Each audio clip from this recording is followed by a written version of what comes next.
we can get going. Very, very brief. Let's get going. It's just coming up to 5 past. We've got a bunch of people coming to the room. There will be some people joining a little bit late, but thank you very much for joining us today, everybody. This is our April pre-Tableau Conference Tableau user group, and we've got the incredible Matthew Miller joining us today. And again, thank you very much for Matthew taking some time out of your extremely busy schedule leading into Tableau Conference. If you don't know Matthew, he's the one with the crazy shoes. And he stands on the side of the devs on stage presentation as they all fire away the magical stuff that they've been building. I'm sure he'll give us a better intro of himself. I'm Steve Adams, your host today, but of course the people behind it all are here as well. We've got Sarah, Rowan and Charlotte, who are also excited to be speaking with Matthew as well. Some things we know that you're going to want to link with. If you haven't turned up, we always put up some groups that we think you should be interested in. So here's the regional groups as well as some industry ones, such as the Tableau Data Plus Women. If you're actually lucky enough to be going over to Tableau Conference this year, I'd strongly recommend you turn up a day early because then you get to do the Data Plus Women event prior to Tableau Conference kickoff. For me, it's the inaugural kickoff of the whole event. It's brilliant. Although they do have the taco and datos at lunchtime beforehand as well, so there's plenty of free stuff going on before the event. But if you're not able to get over there, do get around to one of your local Tableau user groups in London, Nottingham, Scotland, or North East, North West as well. It's always great to actually meet with people face to face. This week we were lucky enough to have the Data Fam London Day, where Charlotte and I managed to turn up, which was brilliant, seeing lots of the community, but also seeing some really inspiring speakers there as well. So Matthew's got a lot to live up to today. Virtual groups you can join as well, apart from this one. Of course, we've got the Tableau AI, Tableau Analytics, Newbies and Accessibility Tableau user group, but do not forget that Tableau Conference itself has a whole bunch of content, great content, which we'll be streaming for free and also live, so you can register for. Oh, brilliant! Thanks, Charlotte. So have a look at that. You'll be able to register for free, which means that when you start searching, you'll only see the stuff which is going to be either live or on demand later on. So there's some brilliant stuff there. I think in total there's 295 events going on or conferences going on. So there's lots and lots to choose from. If you haven't already, well advised to join the Tableau community on Slack. It's a very, very busy place and a great place to get to meet other people in the Tableau community and ask questions of as well. Everybody's incredibly supportive in there. But today, we're talking to Matthew, who is the VP Product Management at Tableau, and he's going to be talking to us about AI answers you can trust using Tableau and LLMs in a regulated industry. So Matthew, over to you, sir. Awesome. Yeah, that somebody in marketing must have photoshopped the heck out of that photo because it looks way better than I feel on the average day. I think it's AI. Oh man, it is. I know many of you present at Tugs or you present at TC, etc. Present at work and at other fora. So yeah, as a presenter, it's just sort of the meta comment I was thinking this morning is what happens when everything goes wrong? What happens when everything goes wrong? And just because I may tell you a story about the time when everything went wrong and how we handled it. Definitely today has been a day where, oh crap, guess we kind of need the internet to present to a bunch of folks on the other side of the pond, don't we?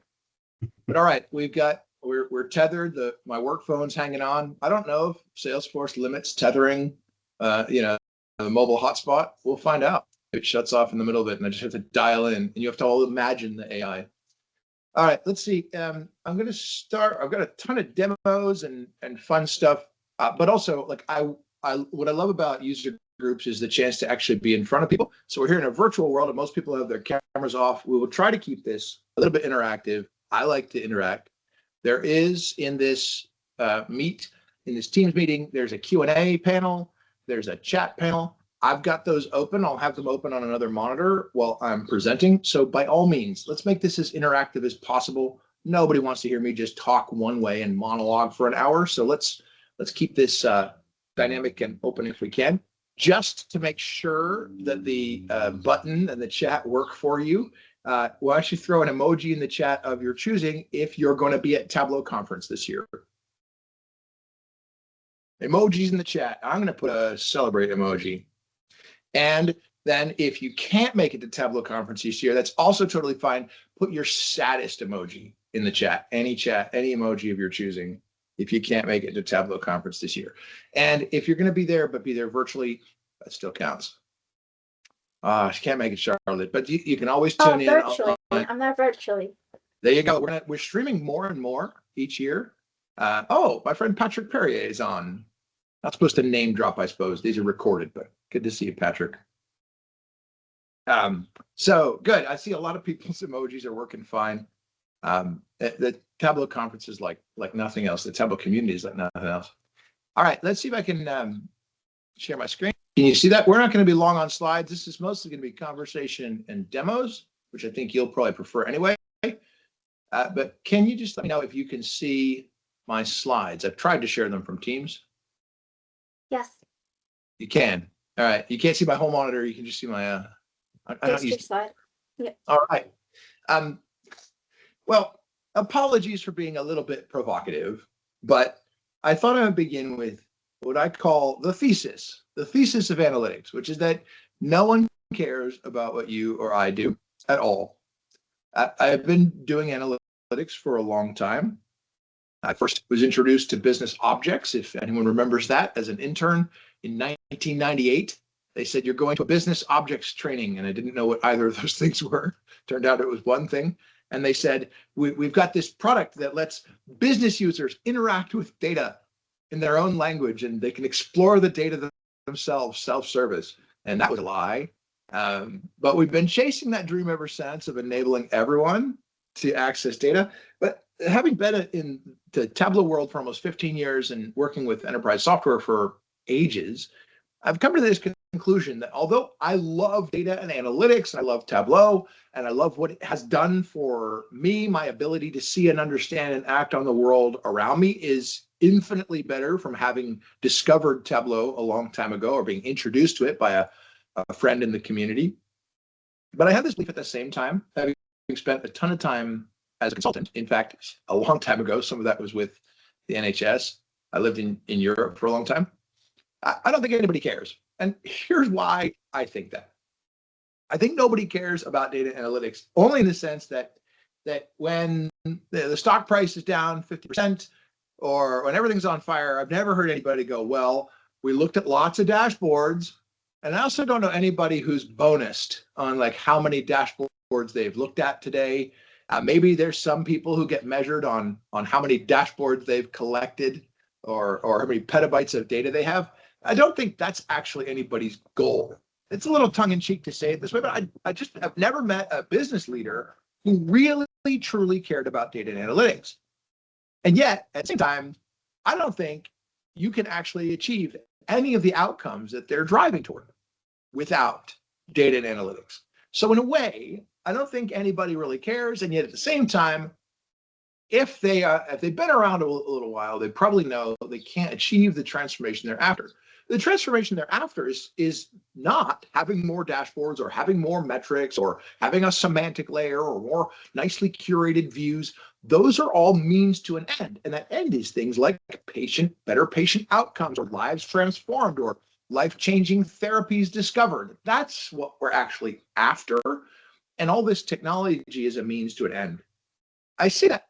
Maybe you hear that and go, yeah, duh, obviously we've got that. But I have to remind myself of that often because it's very easy, particularly as a product leader, to nerd out about the feeds and speeds and the details and the aggregations and the delegated composable semantic and just have to step back and remember, if we're not laser focused on helping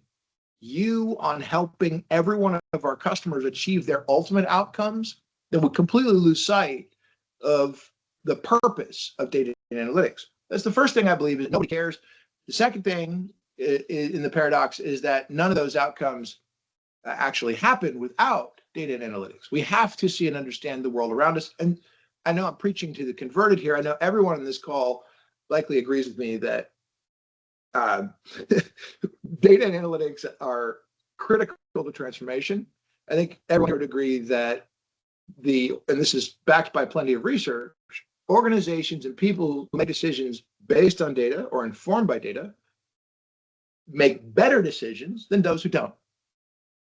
You could, of course, go back to, some of you have heard me say this before, gut or golf course decision making. Gut decision making is sort of what I feel, and this golf course decision making is sort of, what are the folks around me doing? You can go back to that, but the differentiated organizations that achieve those transformative outcomes are the ones that are heavily data informed. So now, all that's to say, and I thought of trying to Photoshop this image to clean it up because it has customer names on it. I didn't get around to it, but I have an image I'm going to have to describe. You'll have to use your imagination. It's unfortunately internal and confidential, but I wanted to share it with you because I joined Tableau as a product leader a number of years ago, and I was tasked with a big transformation, and it was a big ask. My boss was supportive of this effort, but we were asking for a huge investment, something like 60 software engineers for a few years. I'll tell you later what feature it was that I was proposing. So I did a bunch of research, and I built a scatter plot. And this scatter plot had the number of unique users at a customer on one axis, and it had the number of sites. A site in Tableau is like a governance bucket. So if you have a UK site and a German site, or you might have a HR site and a finance site, it's a governance bucket for when you need to split things up, and our customers use that site feature quite heavily. So I had number of sites on one axis, and I had number of unique users on the other, and each dot on that scatter plot represented a customer, and they were labeled with the customer names. So I build this based on our actual data about our customer usage, and I present in the meeting. I say, we're going to build a feature for managing multiple sites. And I show this slide, and I think, this is it, right? Everyone will go, oh, wow, we're so convinced that the customers with lots and lots of users have lots and lots of sites. So we should build a feature to help the customers who have really scaled Tableau manage all those sites in Tableau Cloud. Leadership was not convinced. In fact, the CEO of Tableau at the time said, and I don't mind going on the record, it's been long enough that I can probably tell this story. He's retired now. He said, I thought every customer had only one site. And I said, well, the average customer has 73 sites. The average enterprise customer has 73 sites. Oh, really? I thought every customer had only one site. And it didn't get approved. And I walked away from that meeting going, what? Wait a minute. But I just showed you data. Doesn't data automatically change hearts and minds?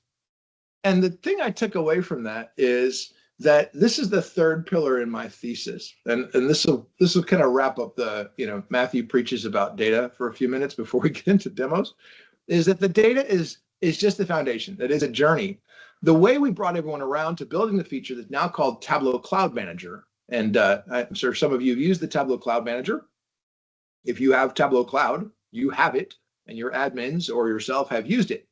The way we got around to convincing leadership, the people holding the purse strings, that we need to make this very significant engineering investment, was I went around and did the hard yard work. I met with each one of those leaders one-on-one. I walked them through the entire thesis behind that investment.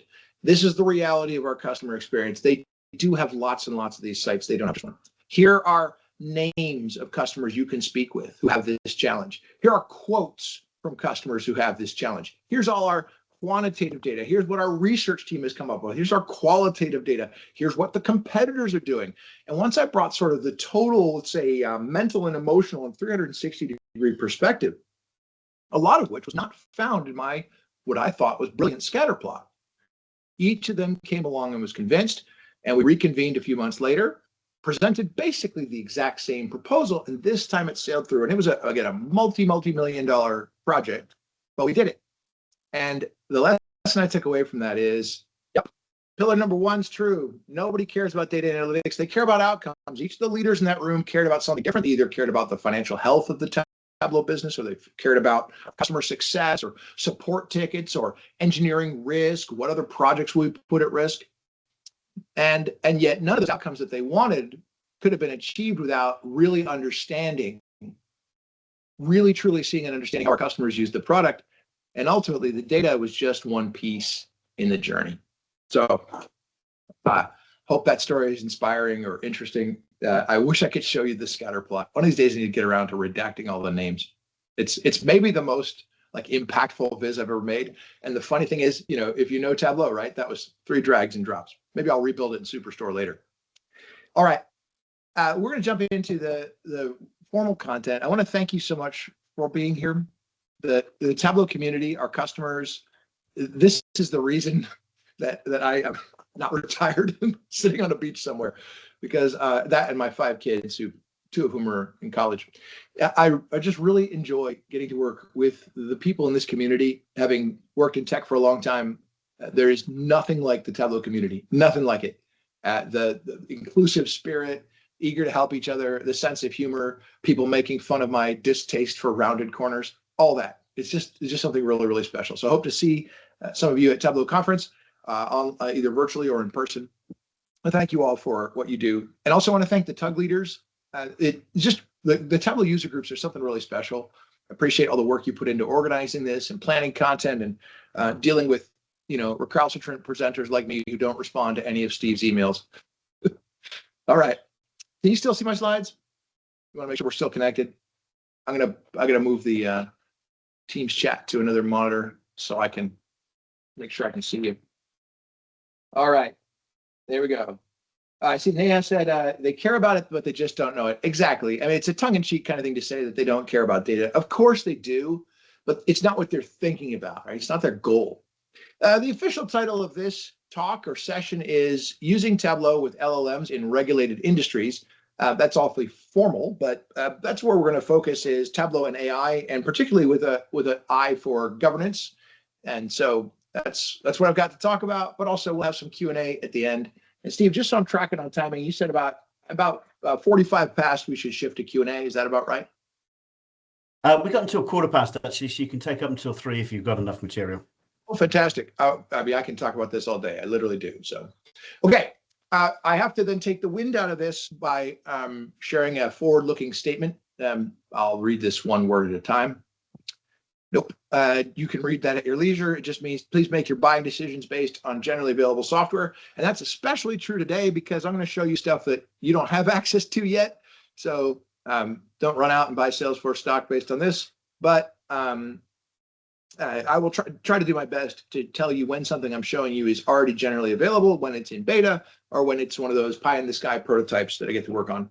I didn't actually give you any kind of formal introduction to myself.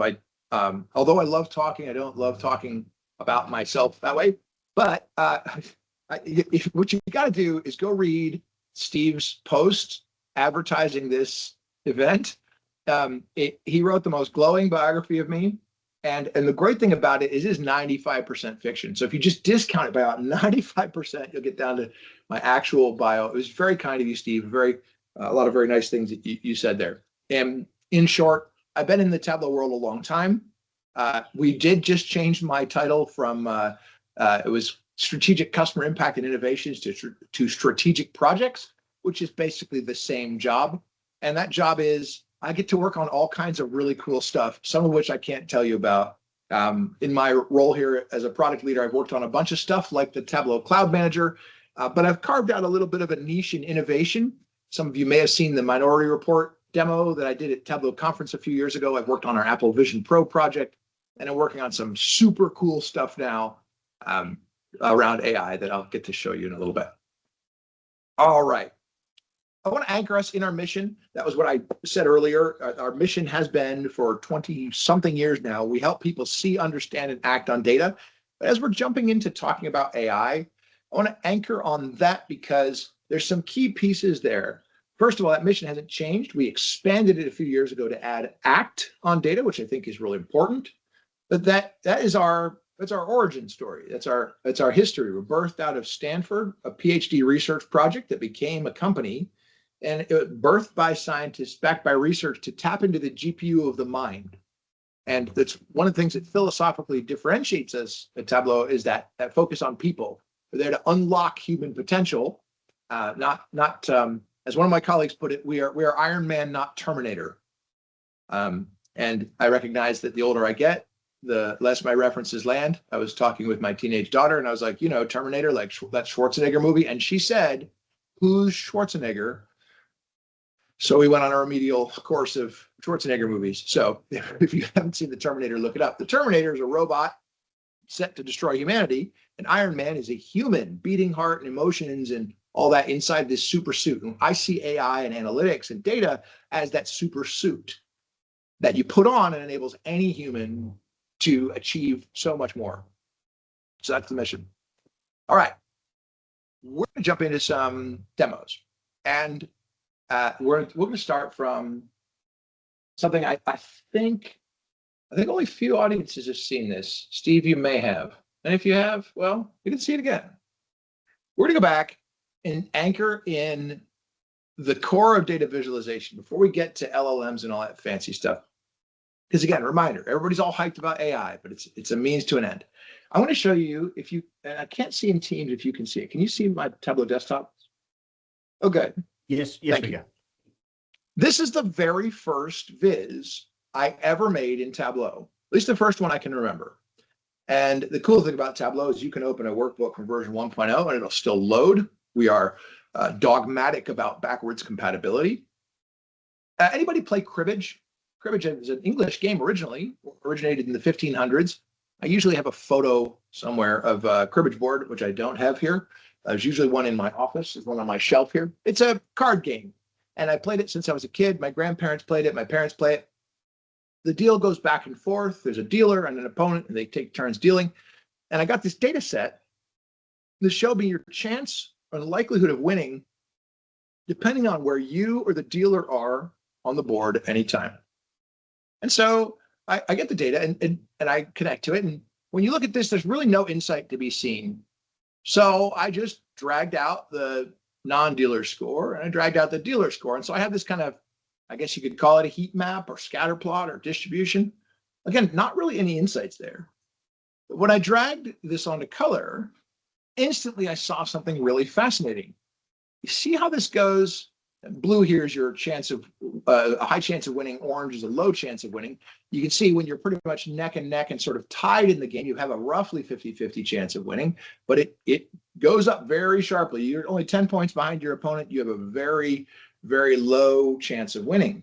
But I saw this sine curve kind of effect. And I had never realized that before. In years and years of playing the game, I immediately saw two things I didn't know. And this is not a presentation about cribbage, so we'll move on. But just a couple of clicks and Tableau's let me see something that I could have never seen in the data. I mean, look, here's the raw data. Do you see the insights? Look at them just flying off the page. No, in this table of data, this is the source data.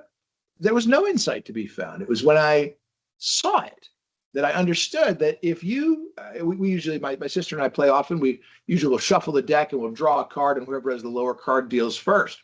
Seems like a nice random way to do it. If you deal first, you have a 5 percentage points better chance of winning right off the bat. I didn't know that. And many other little insights that come out of this. At the end, toward the end of the game, because the way the game is structured, you can actually be a few points behind your opponent and still have the same chance of winning. Again, this is not a presentation about cribbage strategy. I did go on, this is, I think, the first actual dashboard I ever made. I apologize, it's really ugly. This was a long time ago. I think I built it in Tableau 6.1. I show this because this is what blew my mind when I first discovered Tableau. Instantly seeing things I had never seen before in the data. But I thought I would go and we'll start by anchoring in some AI capabilities that you might not think of as AI that you have access to today that don't even require LLMs. Now, this is the vintage Superstore data set that is part of Tableau and that we all know and love. And by the way, I said I would kind of recreate roughly the viz that I just described to you. I mentioned a little bit ago that I had made a viz with customer names and that it had a view kind of like this. And this is basically the view that I had created. And you had your site number of sites here on this axis, and you had your sales on this axis, and there were some very clear outliers, but the average was right about here somewhere, 73 sites, just plain as day. And of course, it helped that there were just a who's who name of customers And that helped us, that with the rest of the story, helped us get over the hump to make the investment to build the Tableau Cloud Manager. But that's not what the focus of this is. So we're here in Tableau. What are some of the AI capabilities that are built in natively to Tableau that you might not know about? Well, one of them, and I don't know if we'd go so far as to call this truly AI, but data science, is the clustering capability. Let's start with humble clustering. When I drag and drop the cluster feature here from the analytics pane, what you see is we immediately cluster the values. This is a k-means clustering algorithm, and I can push it to find, sorry, so step back. What is k-means? K-means is it finds the points that are the closest, where the marks are closest to each other and the furthest from the other clusters. That's my, let's say, layman's attempt to describe k-means clustering, but I can also force it to find a fixed number of clusters. I also don't have to have it clustered by the measures that are here in the view. Here I have sales and profit, so obviously you get this kind of fan effect across the scatter plot, but I actually can put in other things as well. I can say, actually, I want to look at your average discount and profit, and so you can see that although I'm displaying it in a certain way, I have these clusters that are clustered this way, and that cluster then becomes a dimension that I can use to slice and dice. And I could take that cluster and drop it back into my data pane, save it, and use it in other places. Like, say, let's take our customers and cluster them, and let's get the order quantity for each of those. So although this is not large language model powered and maybe not AI in the truest sense, this is an intelligent feature that's built in that is often unused. And I show this stuff because one of the things I see from the telemetry is there's a lot of really cool stuff in Tableau that people don't know about. My good friend Jim Daner saw the next feature I'm going to show you recently and was like, oh my gosh, I forgot that existed. So if Jim Daner, a Hall of Fame visionary, can forget about a feature, then you might have as well. And by the way, we got the Q&A open. I don't see any questions so far, but by all means, feel free to fire away. But let's say we're going back to our view like this. Let's go back to our scatter plot, and we'll go back to our sales and profit view. Over here in the data guide is a whole bunch of really rich stuff that you may or may not have seen. And this is the summary of the viz. You can, as an author, you can add information here as well and supplemental links. We can see a summary of what filters are applied in the viz and what data is included. We also have this data summary, and this is where we have a feature called Explain Data that will help us find any outliers. So let's see, what can we do? I want to build a view that Explain Data will start to find some insights in for us. I'm doing this entirely from the hip, but then again, it's Superstore. All right. So what I've done is I've built a little area chart, stacked area chart that shows me my sales by quarter, by segment. We'll turn on the caption so you can see a nice whole language summary of what it's done. Down here in the bottom right, this is called Explain Data, and it is one of the coolest features in Tableau, and it is an unsung hero. And this is all like traditional AI-powered stuff. What this does is a bunch of key driver analysis and identifies drivers for values in the viz that I'm looking at. And when I click on each of those, it'll take me into the detail of the insight that it's found. So it's highlighted that the consumer segment in Q4 2026 hit a particular high. Now it's drilled down to say, here are why those are and what the contributing measures are. So as I expand this, I'm using a bleeding edge build of Tableau because I want to show you something later. So hopefully this will continue to work. I'll switch back to the generally available build if need be. Oh no, don't do that to me. Well, we may get some pop-ups, but it looks like it's still working. Ignore the errors. So what this has done is it's gone and analyzed the view, and it's found the insights and built me these additional vizzes. I thought I would do this all from the same build. I may switch over to a vanilla build of desktop. For those of you who are wondering why I got an error, I'm running a non-standard version of Tableau that you don't have access to yet, that I just took from the dev team because I want to show you a new feature. And it looks like in the process it has borked Explain Data. Oh, bummer. Well, what you'll see is we actually build you views, and those views are interactive, and you can then go from those to build additional views. I'm so committed to showing you this. I think I'm just going to open up a new Tableau anyway. Let's open a vanilla Tableau and show you this. Great, that should work. All right, so this is not the same demo. It's not Superstore. Actually, this is Superstore. Perfect. We got an outlier. What I just want to show you is that this builds visualizations for you. There we go. All right. See, this is what I get for shooting from the hip. I did not have a chance with all the chaos this morning to test it, but here we go. In the version of Tableau that you actually have access to, you can see it's built these vizzes and they're actually interactive. So let's look at this one. It's found that there were some extreme values that drove this. Notice these are interactive. With one click, it'll actually put that visualization directly into my workbook. So you saw what happened there. I didn't have this distribution of sales and viz at all. This annotation was written and generated automatically by Tableau. And this is not LLM powered. I just want to highlight again, this is not LLM powered. This is all built right into the product. It works offline. It doesn't send any data outside of Tableau. It all works right there, either in your browser or in Tableau desktop. And the vizzes that it builds are legit, like interactive. And you can then take that and go, okay, I got the information that it shared with me. It's written additional calculations. Just out of curiosity, because I find every time I show people this, they're like, wait, I didn't know Tableau had that. Can you tell me in the chat if you've ever seen this feature before or if you've ever used this feature before? Anybody? I might have to call on one of you whose camera's off because Steve has. All right, good. And by the way, no shame if you've not seen it. I think this is on us. Like we kind of hit it way down over here in the bottom right. But this is one of the coolest things. I use this all the time when I'm exploring data, unless I'm using a bleeding edge version of Tableau where it is broken. But this is just super cool. Not only does it demo well, but it's actually legitimately valuable analysis. The top contributing subcategory fasteners. Yeah. And we've had it. I was at the Gartner Conference in Orlando and I showed this to a customer and she said, this is great. When does this release? And I said, 5 years ago. It's been in the product the whole time. I feel like we have failed somehow. Like we should have found some way to like hint that this is there because it's been there the whole time. Okay, so those are some AI capabilities that you can tap into just without even using any LLMs at all. But of course, everybody's very excited about LLM-powered analysis. So let's go there next. And let me show you what some of the possibilities.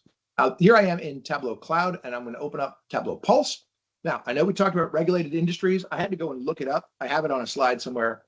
I want to make sure you can still see my screen. You can see Tableau Pulse now? I'm just so nervous with Teams because I don't use it much.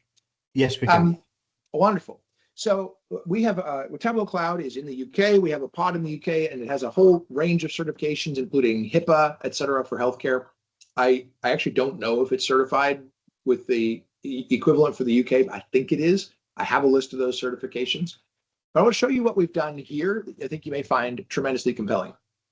And maybe you've seen this before, but maybe not quite the way that I'm going to show you because I'm on the beta pod. All right. So this is Tableau Pulse, and Pulse is a metrics capability and insight capability built on top of Tableau. So all the existing data sources you already have, no rework, you can build Pulse metrics and use them right on top. So I've got this sales data set, not exactly the best for a healthcare audience, but you can go with me. You can imagine this is patients cared for or whatever, substitute in your mind the metrics that you care about. But the interesting thing we can do is just ask, what's happening with average days to close? I have a slide on this, but I won't pull up the slide. Here's what's really powerful about using large language models with Tableau. I call it the hamburger. You have on the top, you have the large language model that's built for the fuzzy awkwardness of English language or any language, the imprecision. So it does the disambiguation of what did you mean? It figures out, I said, what's happening? That's super vague. I didn't have to write it like a query. I didn't have to talk like a data nerd or talk like a robot. And it figured out what I meant and went and found a bunch of interesting insights. And then there's this layer of trusted answers you can count on. Because the thing about the large language models is they are non-deterministic, meaning they're statistical. You never know what you're going to get. They are predicting the words and the tools that they think, and it's not even thinking, that just based on statistics are most likely to answer the thing that I've sent in as my prompt. So I've said, what's happening with average days to close. We've then wrapped that with a whole set of additional prompts that we've built. We've added a bunch of context. In fact, we pick from the metrics you're following, we choose up to 15. We take the statistical insights, those same explain data style insights. So not LLM hallucinated like stat stuff. These are your outliers. We take all that, bundle that up, send it all to the large language model securely, along with your user prompt. And we get back a bunch of prediction of what it thinks you care about. But when it comes to querying those numbers, we don't use the large language model at all. We're not generating code. We're not generating SQL. This is all deterministic. This table joins to this table in this way, and Steve can see this information, but Matthew cannot. All your row level security, all your calculations, all your data source design, that's all deterministic, and you want it to be. I don't want an LLM to accidentally guess and join the wrong table. Ooh, I even have a healthcare story for this. A major US pharmaceutical distribution company, whose name I will not mention, I was years ago as a consultant, I was working on a Tableau project with them, and in their production data warehouse, and this is not a small business, they're I think about $500 million business. Their production data warehouse had 3 patients tables. It had patients 1, patients 2, and patients 3. And as a data person, that gives me hives. I said, why do you have 3 patients tables? And they said, well, it's from different acquisitions. And so we do keep them all fed with data, but they have different schemas. I said, well, then, okay, why don't you just clean them up and consolidate to one? Well, it would break a lot of things. We have that project in our backlog. We haven't gotten around to it. Okay, so if I work here as an analyst and I'm trying to join to the patient's dimension, which one do I use? And they said, well, you just have to know. I think we have it documented somewhere. I have to know? That's I don't want the large language model guessing which patient's table to use and accidentally joining the wrong one that has the wrong information or doesn't have the patients I need and gives me the wrong counts. Whoa, that's bizarre. You just have to do it by feel. But that's the reality of the messiness of the world of data. And I want some human supported by AI who knows, okay, we use patients too in this use case to define that relationship and vet and QA the calculations we do on top of that. And then I want the large language model to help me figure out which of those I need and help me draw out some insights from that. So that's when I talk about the hamburger. The LLM is at the top to kind of figure out what I mean. Then you have these truly deterministic. This is all trusted. Like I know exactly that I can trust these answers. This is that deterministic trusted layer in the middle. But then you have the large language model on the outcome because it's actually generated content for me. So this is the creative power, if you will, of a large language model. Could you summarize these findings for me or my friend Steve? He's English. You are English, right? Like British English? Like British English. Mostly. So phrase it like Blackadder meets Monty Python.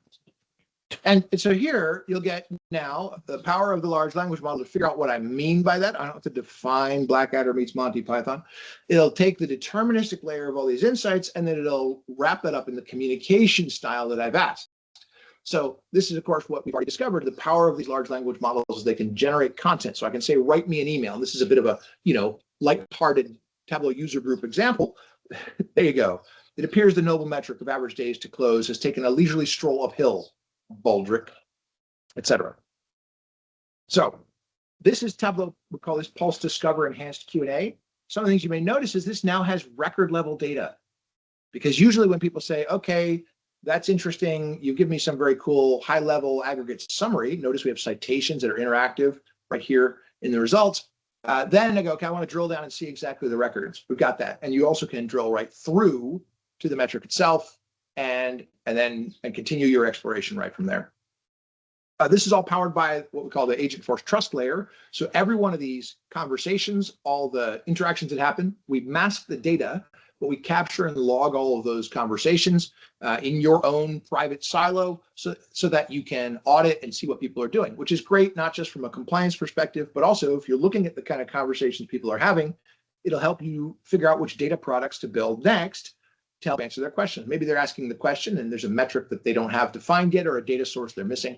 You can use that to serve your users even better. Any questions about this? Let me see. Simon says, explain data as part of your training courses. That makes me happy. It's one of my favorite things that we've done.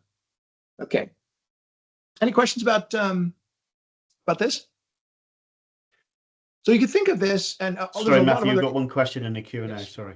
Oh yeah, sorry, I'm in the chat. Let me flip the Q&A. I always promise I'll answer a question you do at the moment. Is this Pulse Discovery 2026.1 for Tableau Cloud? Yes. Now, Pulse is only available in Tableau Cloud. However, we are bringing the insight engine behind this to Tableau Server. We are, and I know the Tableau Server is used pretty widely in healthcare.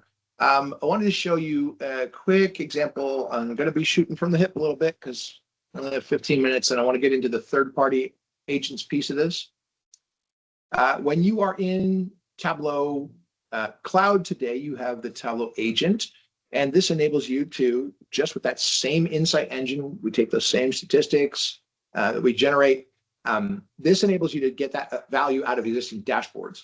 So it's kind of like explain data in a way. This is taking the statistical insights you might find in like an explain data, but this is now for a business user aimed at kind of a dashboard consumer. So we pass that through the large language model to generate some copy about it.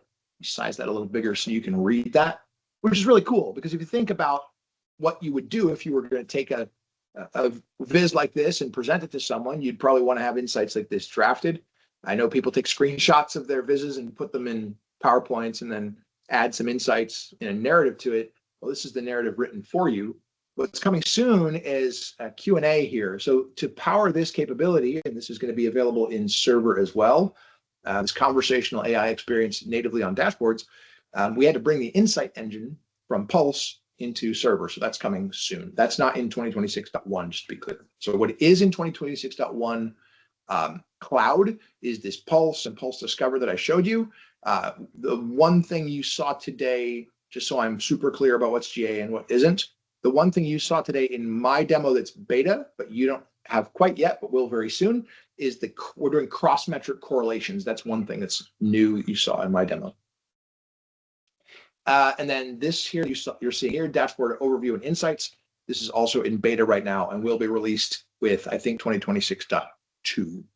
The conversational experience for Server, I shouldn't commit to a date, but I think it's the second half of this year. We're working, it's a major focus. It's the second half of this year. Okay, great question.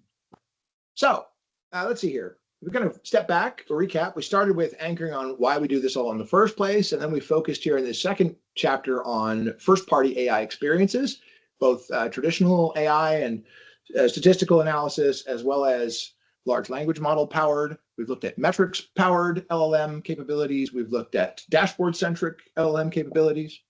I'll maybe say one more thing on this, and then we'll move on. And again, feel free to throw questions in the chat. The thing I like about this capability that you're seeing here is as much as possible, we want you to unlock more value from your data. I say we want you to. It's actually what I've heard from customers.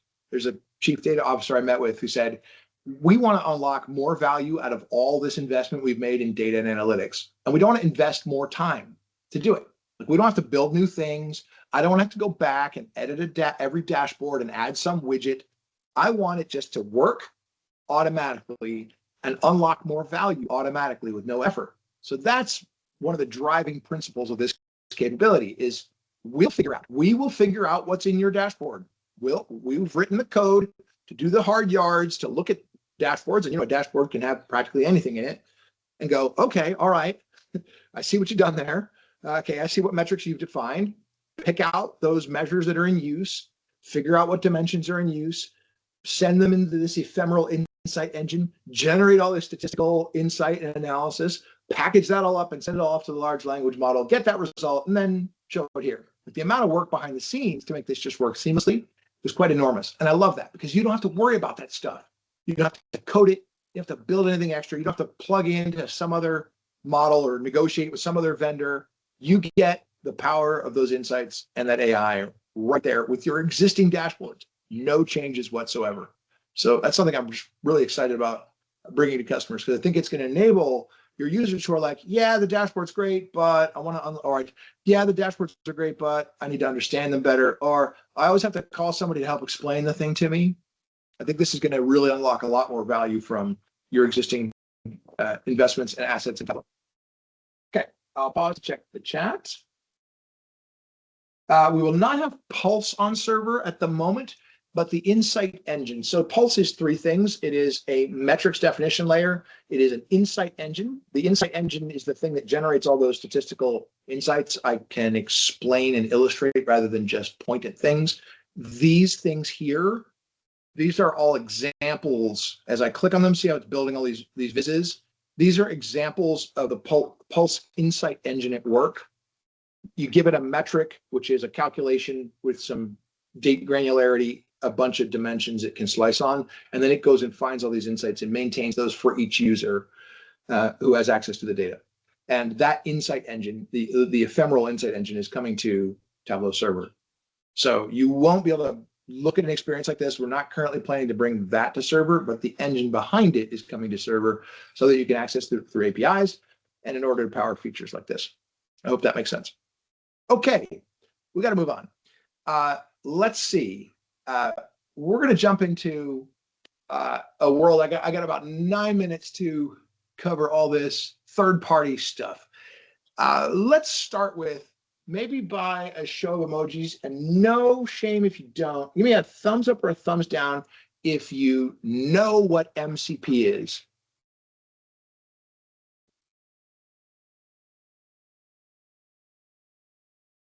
Anybody know MCP?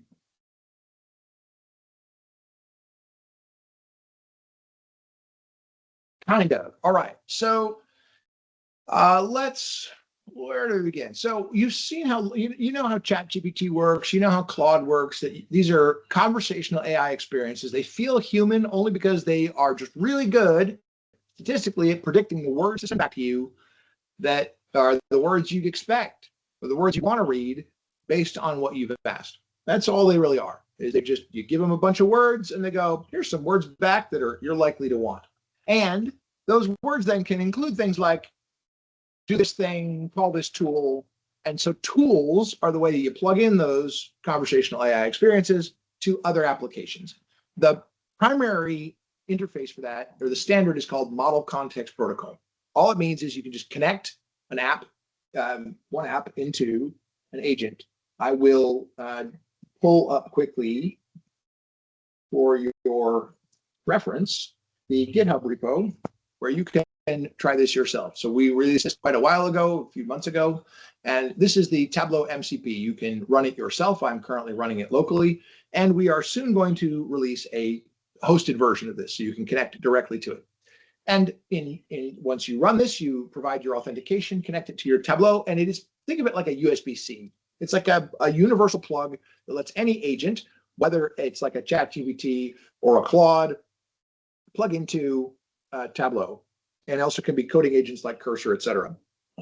Once you do that, here's an example of the kind of things you can do with it. So I'm connected to this, and I've said, hey, are you connected to Tableau? Yes, we are.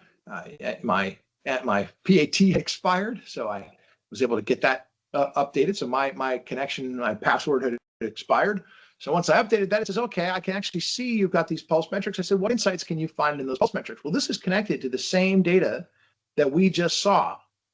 You notice these are my same interactive pulse metrics and the same insights right here in a conversational experience.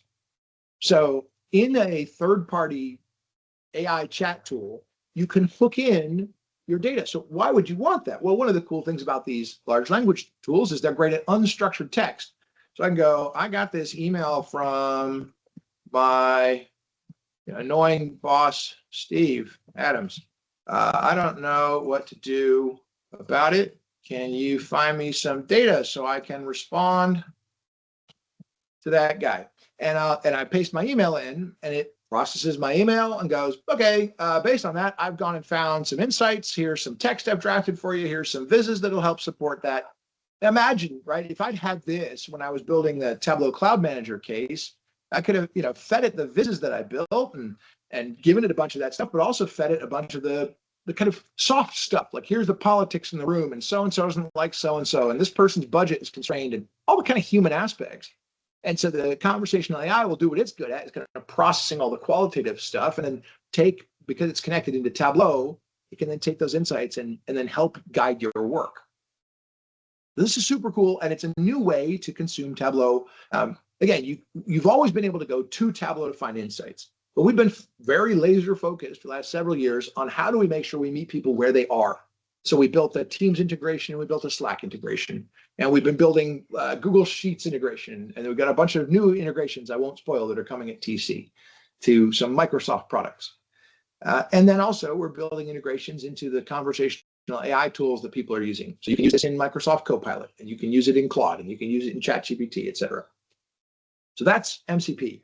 I was going to give you, I think I will still give you a very short kind of technical insight into what's happening. I'll keep that quite short, but any of you who are less nerdy are going to go, what am I looking at? This is an inspector, and this is not an end user experience by any means, but we're going to go into a technical experience for a second, just so you can see how this works. I mentioned this is like USB-C. When you connect in a third-party agent into the Tableau MCP, the first thing it does, it initializes the connection and authenticates. And that authentication is configured by you or by your administrator. And we support PATs and connected apps and OAuth and all that good stuff. Well, once you're authenticated, the first thing that the AI agents do, it's part of the standard, is they get a list of the tools. They go, what tools do you have? So the Tableau MCP replies and says, these are all the tools I've got for you. I can give you a list of data sources. I can query a data source for you. I can give you a list of all the pulse metric definitions. I can get a workbook. I can get view data. I can get an image of a view, which is awesome. I can search your content. So if I go and search, and this is what I did earlier, let's say I search for sales. I can limit that to just give me the top 5 results for sales. It's going to go off, and there you go. This is the response that comes back to the large language model, and it knows how to parse this and then do stuff with it. It might go, okay, I see you get 5 results for sales. This is the LUIDs for those workbooks. Now I can go off and, the next thing it'll do is call a tool like list workbooks or get the workbook and get the view image. So the process that you saw it doing here in Claude was exactly that. And I can actually expand to show you this. When I said, hey, are there insights in those pulse metrics? First, it went and got a list of the metric IDs that I have access to, and then it called a tool to get the metric definitions. See, here's the request. So you can drill down to see exactly the nerdy details if you want them. It gives you kind of a show your work kind of experience. And then it went and pulled those insights. And this is how it got to the point that it was able to go, okay, great. I can now show you these visualizations. I can get the insight bundle and show you the visualizations, and I can summarize those for you in plain text. So now I know that many organizations are saying we can't use public hosted large language models, which is totally fine.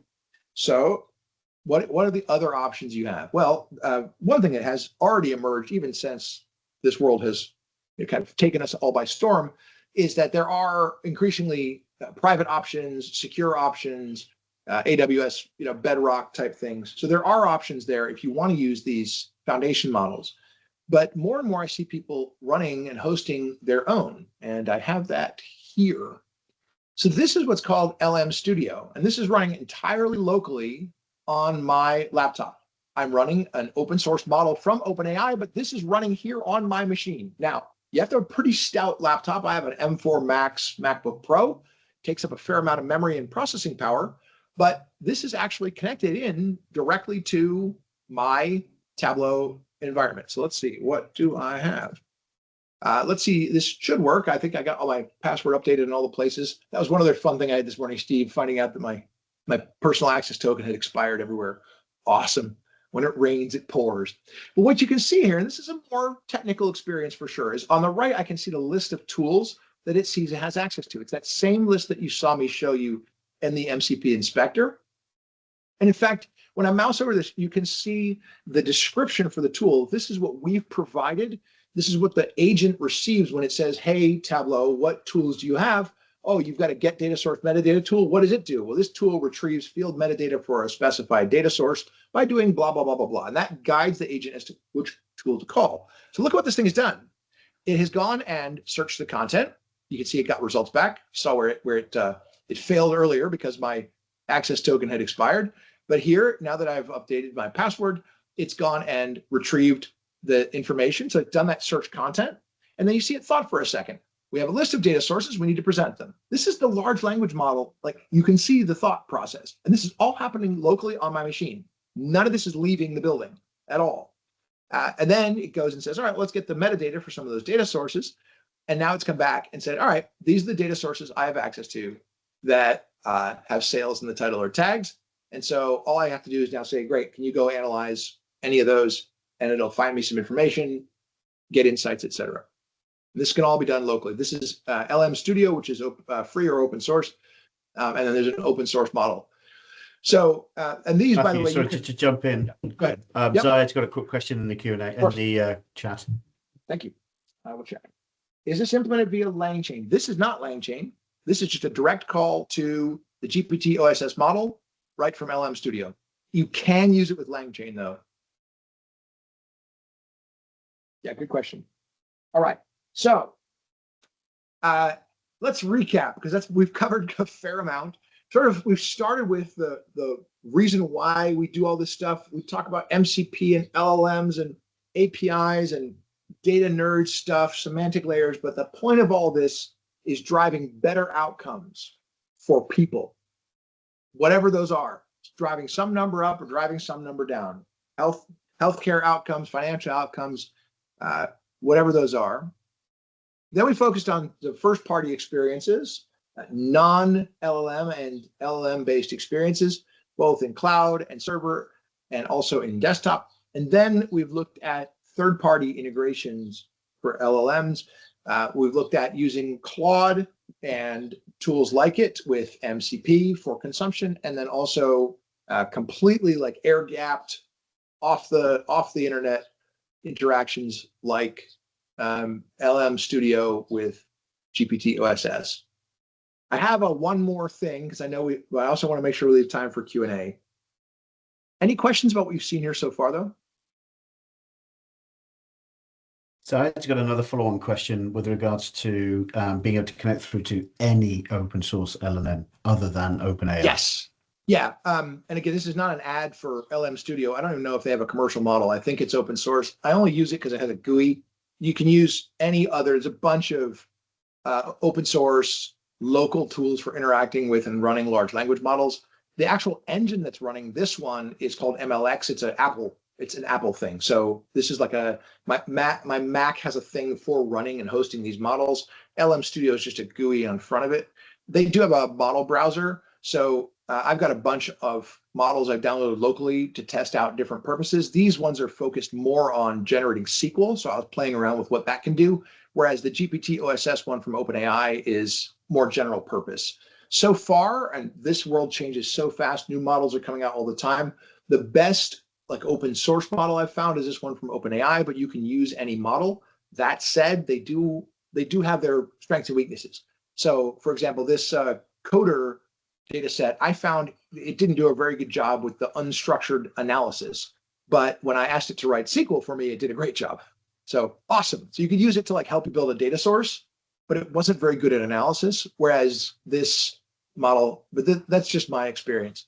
Your mileage may vary. You also can tune this quite a bit. I don't think I did that here, but you can modify the prompts you can build your own system prompts. So this is very much the DIY approach. What we've done with our own first-party experiences, we've done all this work for you, so you can just get value out of the box. But if for some reason you can't use Tableau Cloud, or your organization has some really strict rules about not even using any SaaS large language models, this is an option worth exploring. Good question. So yes, just to follow. The air gap question? Yeah. I mean, the only thing that's not air gapped about this is that I'm sharing it in a Microsoft Teams meeting. But like this wouldn't have to leave my environment at all. Now, I happen to have connected this to Tableau Cloud, but it can connect to Tableau Server. If you have a completely, truly air-gapped Tableau Server, it'll still work, because as long as you have within your private network connectivity between your tool like LM Studio and your Tableau Server, you're good to go.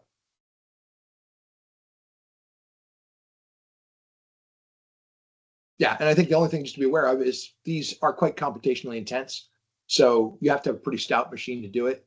I'm running this locally and it's pretty good, but I have also, like a $5,000 laptop I twisted somebody's arm to get approval for.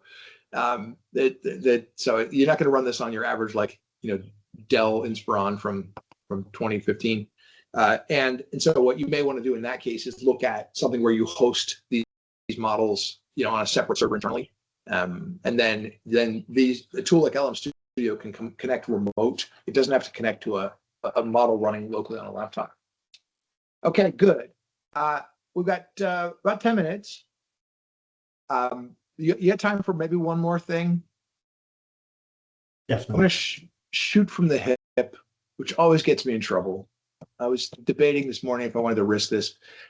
It's hard to get more bleeding edge than this, but we're going to do it anyway. Let's see here.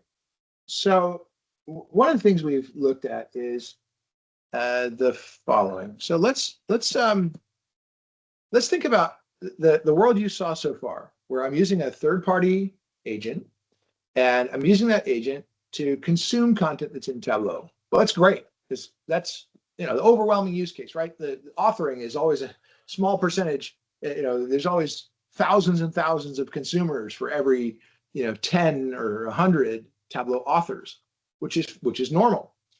But the work of authoring itself takes a lot of work and effort to do, and we've been figuring out where are the places where we can add automation and AI there. Well, I'd be remiss if I didn't show you. We have a first-party AI capability called the Tableau agent, and I can ask it to, can you help me understand the relationship between sales and profit? And it will go and look at this data source and its metadata. It'll help me write calculations and build vizzes. This is the Tableau agent. So Tableau agent is great when your focus is just on the work within Tableau. I want to build vizzes, I want to build calculations, and it'll help you do that. And I don't want to downplay its capabilities. It will bring you suggested calculations based on the conversation you've had. It'll suggest analysis that you should do. I really like this feature. So it's going to build me that scatter plot that I built a second ago. And I really like the suggested questions. I think sometimes when I'm looking at a data set, I'm not sure what question to ask. So it's not just numeric suggestions, like the explained data is sort of the quantitative side of this. This is the qualitative side. And it's saying, hey, maybe you should add category as a color mark. That's actually a really good idea. So as soon as I do that, it's going to add category to my viz, and now I'll see my scatter plot by color. But the thing we've had some customers ask for is, that's going to be one of the big reveals at TC, but I thought, hey, why not? Let's share some cool stuff that literally nobody else has seen that. Cool. Thank you so much, Matthew. That was a superstar. Has anybody else got any last minute questions while Matthew's on the line? I know we've run over, but I'm sure he won't mind. I always leave a little margin because I do tend to talk a little bit. But when you talk, we listen as well. So thank you so much, Matthew. I really appreciate that. That was actually super stunning. Charlotte, do we have a spin the wheel today? I have a spin the wheel. I'll just share my screen. Fantastic. So we do this at every tag. We spin the wheel for 3 lucky prize winners. You do have to be in the UK because we can't afford postage outside of the UK. So that is our only stipulation, really. And obviously, we as leaders can't win. Matthew can't win because he works for Salesforce. Who have I seen? I think I saw John on here. He can't win either. So I will spin. Can you see my screen? Yep. Spin for the first winner. And if you win, if you just want to private message me your address, and I will send you some Tableau goodies. So congratulations, Lisa. I don't actually have any swag in stock at the moment, so give me a month or so and you will get it, but I haven't forgotten about you.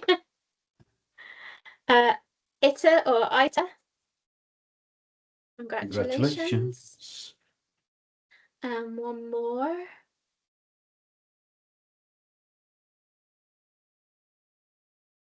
Darren. No. Darren is my friend and colleague.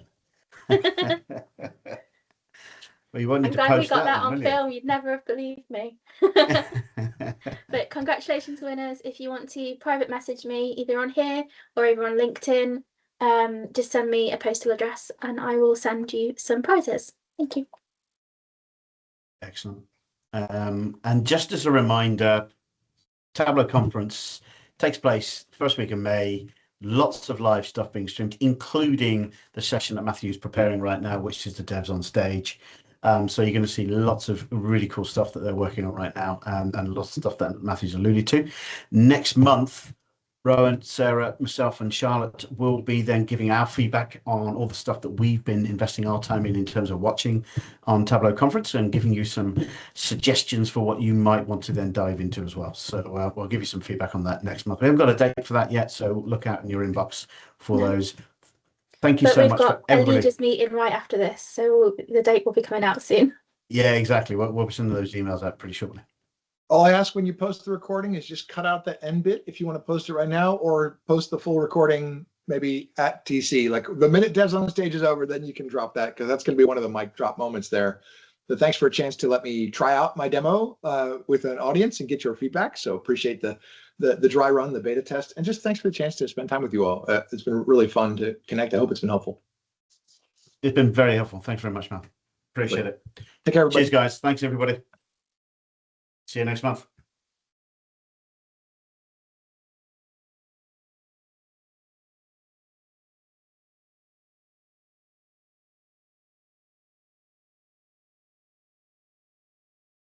It's a separate meeting, isn't it, Charlotte? Yeah, for us. It's in Yeah. about 45 minutes. Yeah. Just wait for Cool. everyone to leave.